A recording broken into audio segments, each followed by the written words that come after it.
Okay, let's take a look at week four's assignment. Okay, so this is what I did, and yours should look similar to this. So let's check out one by one what I did here. Okay, all right, so here's my car. Okay, I used the mask, uh, layer mask tool to isolate the car. Okay, and here's some settings that I used. Oh, it doesn't show here, but because the image has already been applied. But I raised the smooth just a little bit, and then I used the uh,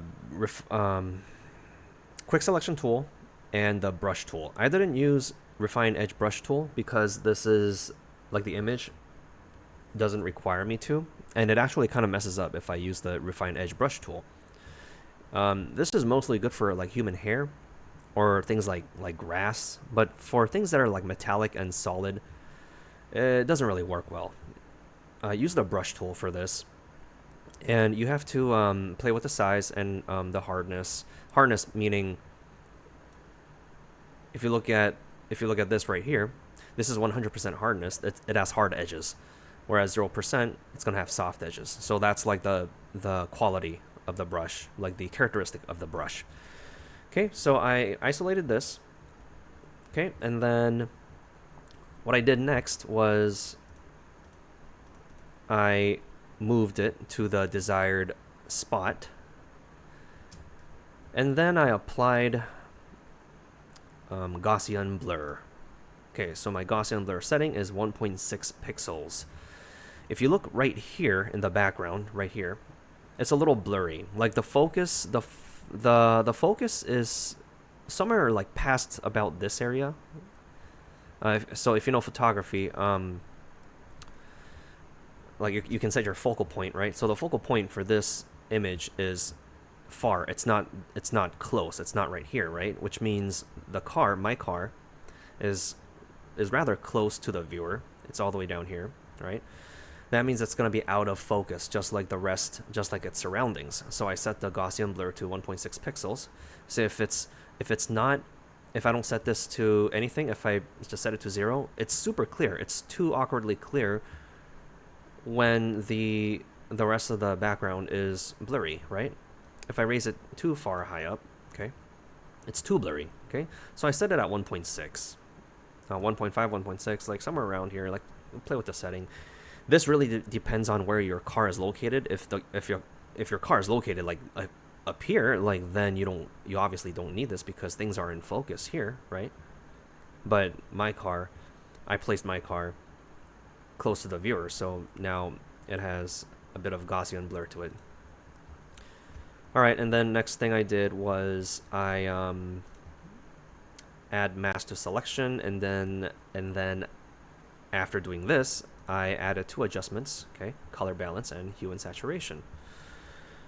Okay, so first thing I did, color balance, and then for color balance, this is my settings, okay, slightly towards red, towards cyan, way towards magenta, and then way towards yellow. And I did that because, well, there's a lot of purple, and it has a like the whole image, the whole background has a very like cool tone to it, right? So I added some cool tone to my car to go with the background image. Okay, and then I also added hue and saturation. Lightness, I lowered it a little bit, so it's a little bit darker. It was too bright.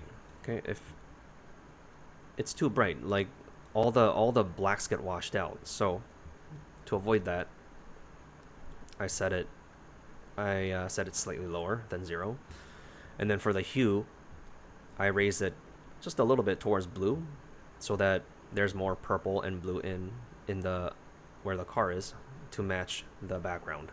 Okay, so your final product should look something like this. Um, it's always a good idea to work on it early, and then step away from it a little bit and then come back to it the next day. And then you'll notice some things that you should improve. There's this thing called, fatigue. Like, fatigue is a real thing. Your eyes get fatigued, both physically and mentally. Your nervous system gets fatigued. And to avoid that, it's good to work on something and then take a step away from it and then come back to it later. That way, not only are you managing time better, but you can guarantee a better product. Okay, so that's it for now. I'll see you in the next lesson.